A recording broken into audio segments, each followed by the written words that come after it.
In 2015, a devastating earthquake wiped out this village off the map.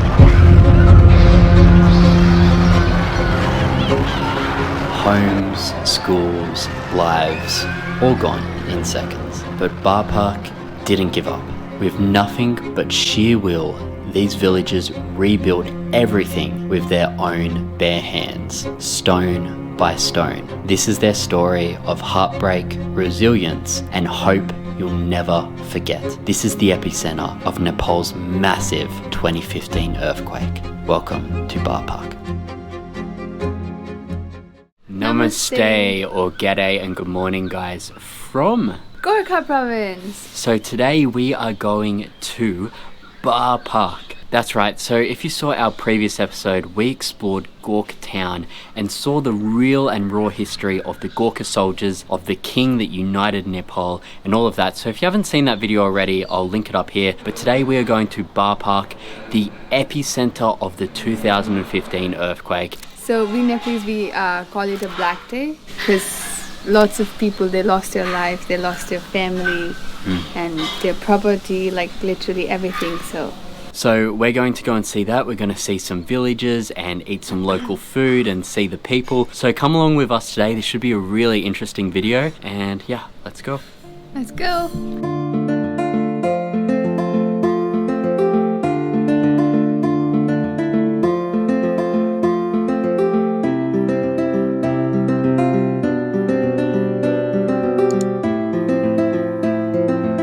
Okay, so we just stopped at this like random village where there's a suspension bridge over there, and I really want to go across there. And yeah, this is the river for the village here. As you can see, it's so beautiful, absolutely amazing. Yeah, you can see these people probably when the earthquake happened, they had nothing. All of this was rubble, and certain infrastructures helped rebuild this. While still now it doesn't look like much, you have to remember that the people here, they live a different life. So I'm guessing maybe structures like this were part of that budget. One thing I love about villages is no one yells at you when you come on their property and film like this. It's all open, all a community. So guys, one super interesting fact I just found out from our guide, from Himalayan Masters, I might add. If you guys are looking for a tour, a real raw experience to see Nepal for what it is, not a filter, then Himalayan Masters has just started a real Nepal tour, going into the real and rural villages where no other tourists go, off the beaten path. And our guide, Dana, he's actually from this area. So if you really want that experience, I'll leave it linked in the description. We love working with Himalayan Masters, the same company we worked with when we trekked Everest. But I just wanted to say, this bridge that I'm on now, this was almost taken over during the floods. And to stop that happening again this year, they're building all of these cubes filled with rocks as a protection wall, so this bridge doesn't get flushed away. If this bridge goes, then there's no chance getting to the other side, to the other villages. The other villages will be cut off from food and all sorts of vital supplies.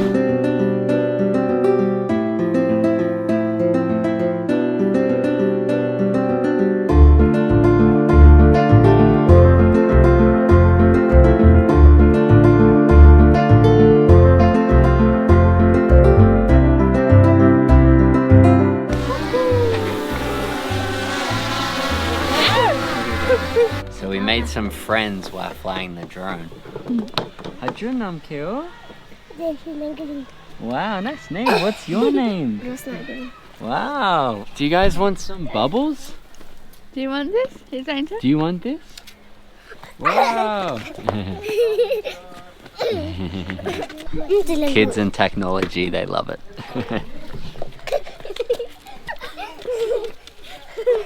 So right now we're going to go around and explore the village before it rains again or gets too dark.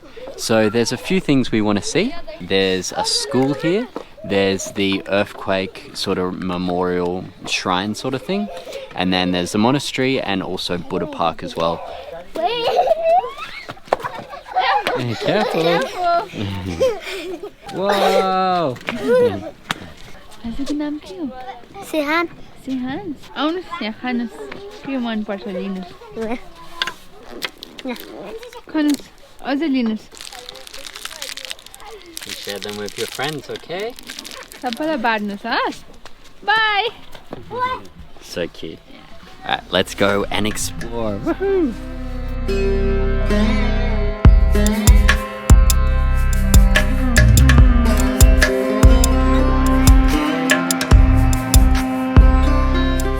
Okay, so this hotel is super nice. They have vegetable gardens everywhere. In fact, this whole village has gardens everywhere. Yeah. Now, I just wanted to talk to you guys about something. As you can see from these drone shots here, you can see that a lot of the houses here are really, really well built and really modern. You might be thinking, why is that? So after the tragic 2015 earthquake, because Bar Park was the epicenter of the earthquakes, they got a lot of donations, and rightfully they should. A lot of people's lives were absolutely destroyed when this happened. A lot of people lost their lives, and it was just terrible for the whole village. You know, roads were blocked off, they couldn't get food in, electricity, there was nothing left, you know. But the only thing that was left was the people. Everyone's homes were, you know, destroyed. So a lot of the donations, a lot of the packages went back into this main epicenter of Bar Park. And that's why you can see a lot of the houses today. A lot of people got different types of stimulus and different programs, and people could rebuild and rebuild even better than before, which is extremely good for the community. So yeah, let's go around and let's explore now. So you know that thing that people reach for, maybe out of boredom, or maybe it's just a bad habit, or maybe they're trying to fit in? Yeah, that habit. Now imagine swapping that for something that looks better, feels better, and actually supports your wellness routine. That's what Fume is all about. So this isn't a vape, it's not an e-cig. Fume is essentially a flavored air device. Natural, clean, with no electrics, no batteries. It gives you something to reach for without putting anything harmful inside your body. So no vapor, no nicotine, just natural plant-based flavors. It has a fidget-friendly magnet snap that is surprisingly addictive, as well as a twist nozzle here, which is quite satisfying. With no batteries and no charging, you essentially pick it up and walk out the door. It's sleek, portable, and built to last. And the cool thing is they actually have flavors that actually taste good. My personal favorite is crisp mint and also peach blush. Switching between the two is actually quite good, and you actually get 3 core flavors in one packet. So if you're thinking about cutting back on a bad habit or wanting to put something healthier into your routine, then this could be it. With over 500,000 people have already made the switch to Fume, especially if you've made that New Year's resolution that hasn't came into tuition yet. Go to tryfume.com/tour or scan the QR code here and use the code TOUR to get a free Fume topper when you order your journey pack. It's as simple as that. Over 500,000 people have already made the better choice, so you can too. Although the majority, I can hear some Newari language here and there. What I found super interesting was the kids that we were just playing with, they were speaking Gurung language. Gali. Gali. Is that Gurung? Yeah, I think it is. Yeah, I'm not sure. But I'm pretty sure it is, because I think it's same. And that's so uncommon these days. Like, kids don't speak their caste language these days. Like me. Well, especially in Kathmandu. So it's so nice to see that here, because it sounds so different to Nepali. Like, I could tell straight away that they were speaking their caste language, which is so beautiful and so awesome that it's preserved.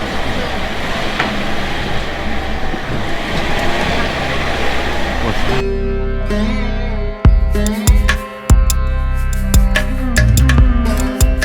Just came to our first spot, which is the school. The school. And one thing I love about this school is they have so much room for the kids to play, and the buildings are quite modern too. This is super nice.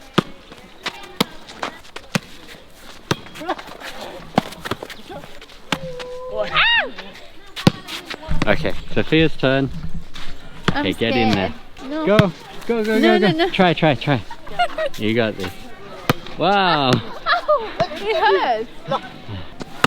Oh, good job. So yeah, I'd also say that the school even got a new grounds as well, new area for the kids to watch all the activities being played, and all new school buildings here, you can all see. So, you know, even while the earthquake was a tragic thing, it's good to see that the town has actually rebuilt from what it was before. So you can see here the kids have a laboratory, which is a science room. Here they have a library, and upstairs they have a computer room, and the other one just says room. So I guess that's a classroom. And you can see here, reading this sign, that it looks like, yeah, after the earthquake, Japan helped them build this and loaned some money, I guess. So thank you, Japan, for the support. This is one thing that always blows my mind when I come to the villages is old Amma here. She's probably 70 years old, still going up into the forest at her age to come and collect, you know, leaves, grass for her buffalo or for her goats to eat. That's why people live so long, because they're so fit and carrying these heavy loads. The true queens of Nepal right there. Beautiful. I was just filming the view of the town and there's a goat in here. Hey goat. Hi. What are you doing down there? Huh? Are you stuck? I don't think so. You're a big enough goat. I think you'll be fine. So we just came to the monastery just here, the Gumba. So I think monks stay here, but it looks a little bit on renovation. So I'm not too sure if anyone's staying in there at the moment. Let's see. Looks like the monastery is still not complete. Yeah, I think it's still under construction, right? Yeah. I think there's people in there. So they've just let us come inside the builders, which is really good. So let's go in and check it out. So yeah, this is a brand new building under construction. So I'd say a lot of monks will be moving to this area by the time it's completed. So yeah, it should be good for the town. Wow, so this is super cool. So if you ever wondered what a monastery looks like under construction, then here it is. So here you can see some of it being painted, and the workers are currently over there painting. That is absolutely amazing. I always wondered how they did this. So you can see here behind me, they're doing this now, and then they're just starting on this section. They've already done the roof. These guys must be really skilled laborers. You don't just get this in any village. Exactly. They're probably really... I wasn't expecting this inside. No, like look at the detail. It's the colors. It's just amazing. You can see that. Stunning. So yeah, there you go. That's what it looks like when a monastery is being built. So we've now made it to the top. How cool is this? Wow. Literally you can see over the whole village. That's awesome.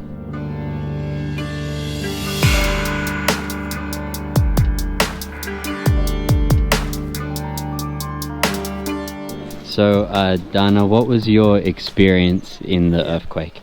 म भूकम्पको बेलामा ठ्याक्कै 11 बजेर 56 मिनेटको बेलामा चाहिँ गाउँमा थियो 14 वर्षको थियो म अहिले 24 वर्षको छु त्यही भएर म सानै थियो त्यो बेला म गाउँमा चाहिँ बाबासँग भेडा हाम्रो चाहिँ भेडा गर्छ भेडा चराउँदै थियो उता जंगलतिर त्यही बेला ठ्याक्कै भेडा चराउने क्रममा भूकम्प आयो अनि भूकम्प आएपछि चाहिँ के आएको जस्तो महसुस भयो तर मलाई खासै त्यो भूकम्प हो भन्ने नि थाहा भएन अनि पछि हो यो चाहिँ भूकम्प हो भनेर बाबाले भन्नुभयो अनि भूकम्प चाहिँ यस्तो हुने रहेछ भनेर मैले अनुभव चाहिँ लिएँ त्यो बेला अनि त्यही अनुसारले दुःख नि भयो अब गाउँ आउँदाखेरि घर नि सबै डस्ट रहेछ अब भत्केको सबै भएपछि अब त्यो रात हामी सुत्नै पाएन अनि त्यो हिसाबले चाहिँ हामी त्यही कुप्सी पाखाको चौरमा चाहिँ तिरपल टाँगेर अनि हामी त्यहाँ टहरा बनाएर हामी त्यो रात चाहिँ त्यसरी बिताएको थियो अनि राति पानी परेको थियो पानी पर्दाखेरि त्यही पानी आकाशकै पानी खाँदै हामी त्यो रात बसेको केही नखाइकन अनि त्यसपछि भोलिपल्टको बेलादेखि चाहिँ अब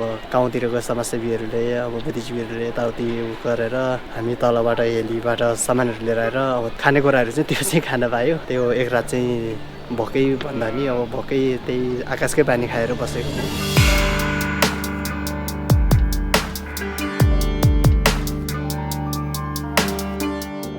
So now we are currently standing in the very, very, very, very middle. you couldn't get any more middle than this of the epicenter.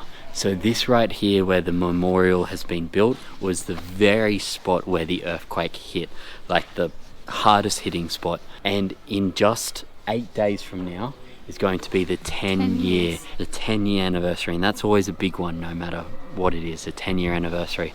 Now you can still see, even though this village has been a lot developed, you can still see that there's still a lot of development and rebuilding still going on to this day, which is just crazy even after 10 years. So it just goes to show how earthquakes can really just collapse a whole heap of history and memories of everything that has been built in the past to just nothing like that in, you know, a few minutes. So yeah, quite interesting, and it has the date up there for when the earthquake hit as well. It'll be standing here for a long-lasting memory for generations to see. So actually one thing I found out from our guide just then is in 10 days time when they come to, and he used the word celebrate, when they celebrate the 10 years, it's believed that no one should work on that day. I don't really know how it works, but yeah, that's what the people do. So in 8 days time they'll all come here and yeah, I guess remember that. So guys, this is the first time I've ever seen sheep in Nepal. Now, I think in one of my videos in China, Sophia and I both said that there's no sheep in Nepal, only goats. But today we are proven wrong. And these are the sheep of Nepal. Now they almost look like goats, right? Because they've got their big horns. But they're, yeah, these guys are sheep.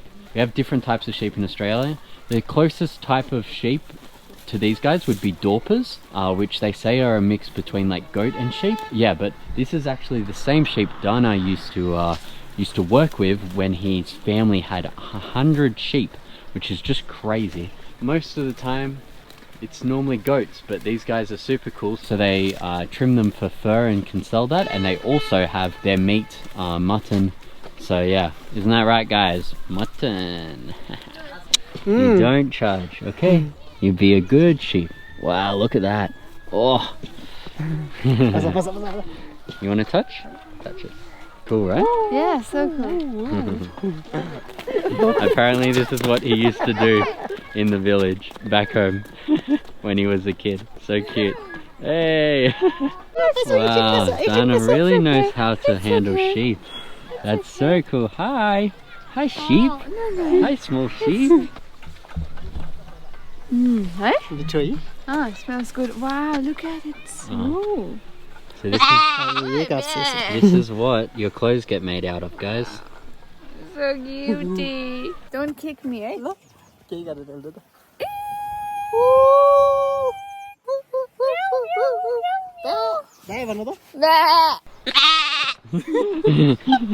Bye. Cool, bye. Bye, run to your family. He's taking the sheep. Go, go, go.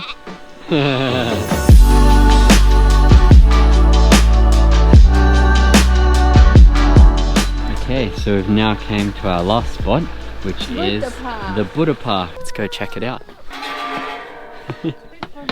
Okay. So yeah, this is Buddha Park, statue of Buddha, and a great view.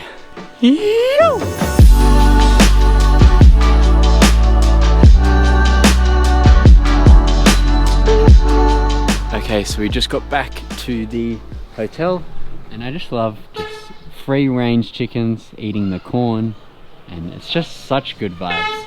So right now we're going to order some local rice, some local kana, and we'll show you guys that. Then tomorrow morning we'll go to the view tower and see what else we can find. But so far this cute village is just so beautiful. Gosh, I could really live here, guys. I could live here for 3 to 6 months of a year. I could live here too. Really? Yeah, and I'd learn farming. I'd learn how to do all of this. We'll learn together.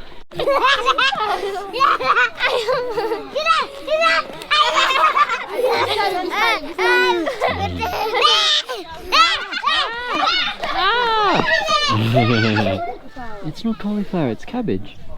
That's cabbage, right? This is cabbage, yeah. Yeah, that's cauliflower. That's a cauliflower. Everywhere, see? Yeah, they're just my little gosh. bugs. That's what happens when you have a vegetable garden. There's bugs, and you wash them off. Caterpillar? Yeah, everything. Woo! But in Australia, they spray it with harsh chemicals, so there's no bugs. But then you eat that in your food. Oh, Yeah, but when we have a home one day, we'll make organic, and there'll be bugs, but we gotta wash it off. you do that thing, okay? Okay. Wow, look at this. I am so keen for this. So we've got local sheep, and we have soup as well, and dal and veg. Let's give this a taste. How is it? So good. Good? Oh my goodness.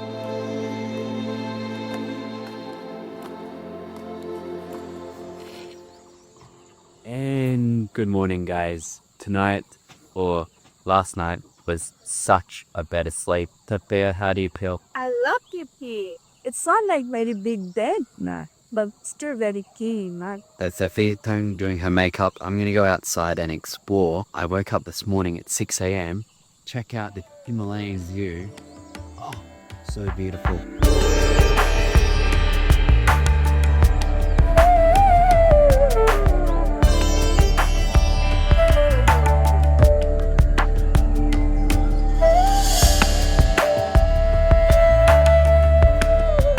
So one thing I love about Village Light is everyone wakes up early. Everyone was up at 6 o'clock.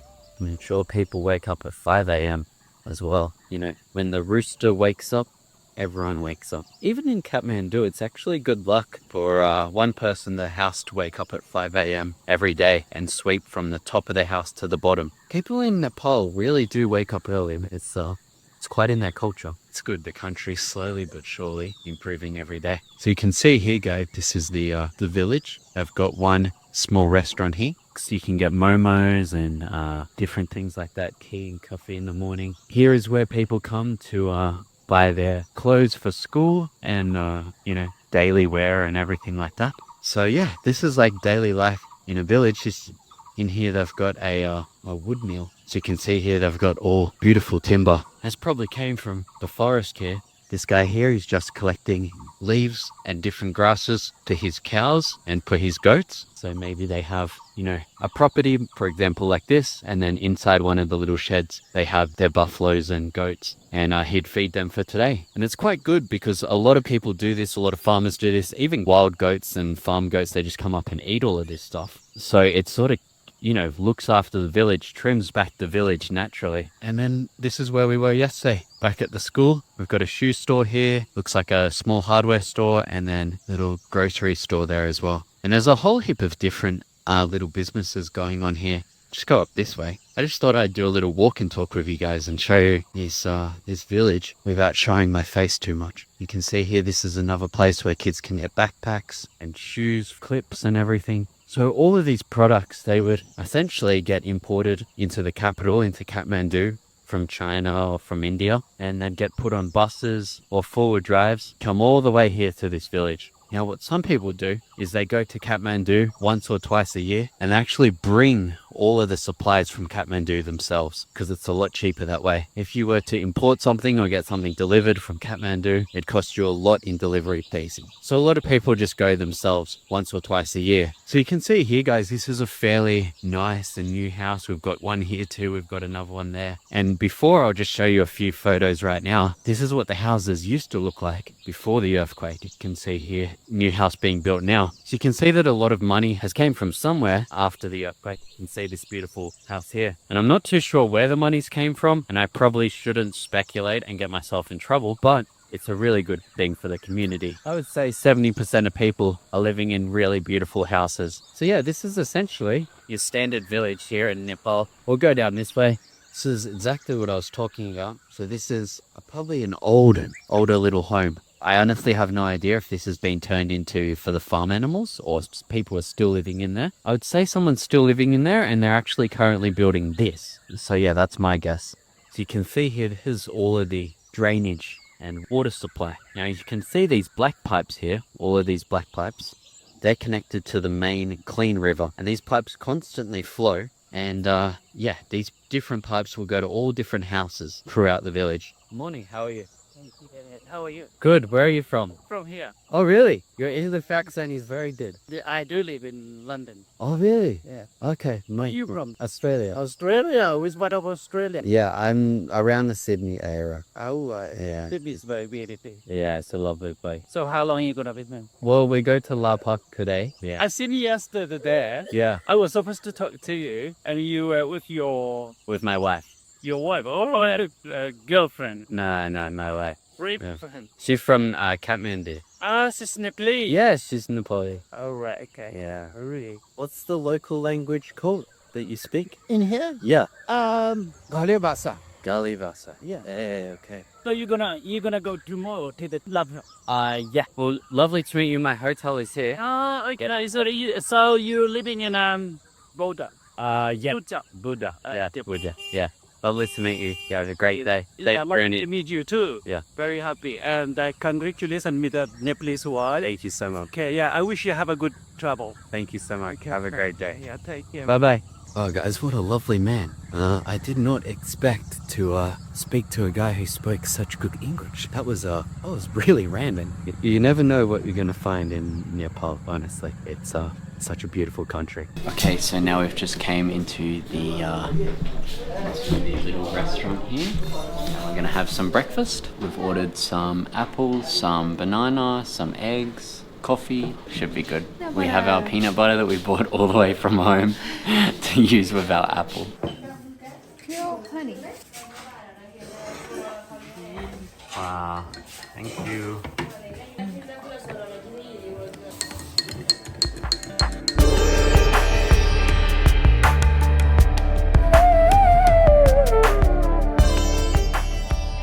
Bah. Bah. What are you doing in here, mister? Sheep or what? Hi, sheep. Bah. You want some straw? You want a piece of straw? Here. Excuse me, you want some? No, he doesn't want it. Hi, good morning. I heard you woke me up this morning, mister. Bye-bye. Thank you. Bye-bye. Bye. Bye. Bye-bye. Bye. See you. Keep smiling, okay? Bye. So guys, this is what a fruit store looks like in the village. So you can see here, they have all of their fruit in here, and they've got these blankets on too. It's sort of like a village refrigerator to keep it fresh. Super cool. Okay, so yeah, now we're getting in our car. We'll go to the view tower and start our day. Hello. I love kids here, no phones, just playing on whatever they have. Reminds me when I was a kid before we had phones. I feel like I was one of the last, generation to actually play properly without the need for phones and everything like that. Hello. Hello. How are you? Huh? How are you? You are fine, banana. I am fine. I am your friend. Okay, so we now just made it to the view tower, which will be our last spot on this vlog, and then the next vlog they will see us in Larpa. La Park. So actually we'll probably start our new vlog just up the top of here. So thank you guys so much for watching. We'll see you guys next week, and as always guys, cheers. Bye. Make sure you go to tryfume.com/tour or scan the QR code or use the code TOUR to get your free Fume topper when you order your journey pack today.